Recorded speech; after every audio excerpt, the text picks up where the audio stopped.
Plants vs. Zombies. Isa yan sa mga paboritong laro sa computer ng mga chikiting.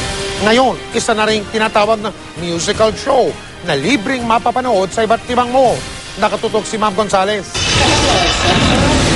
Sunflower, pea shooters, at zombies.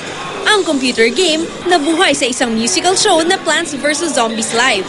Ito raw ang kauna-unahang musical base sa isang computer game. We're very pleased to give to the consumers the first ever online gaming live show with Plants vs. Zombies.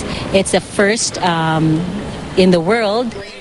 Interactive din ito, kaya ang mga chikiting nakisali sa pagbato ng pea sa zombies.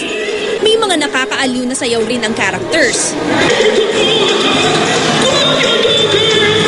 Maaari ring makasalamuha up close ang mga plants at zombies para sa picture taking. Lahat ito, libre. Kaya naman enjoy ang mga bata na kanya-kanyang paboritong character. The cherry bomb. Because when there's so many zombies, it will explode all of the zombies. The zombies! Why? Need the sunflower. Because they're dancing nice. The zombies are scary. Pea shooters. Why? Because they shoot peas.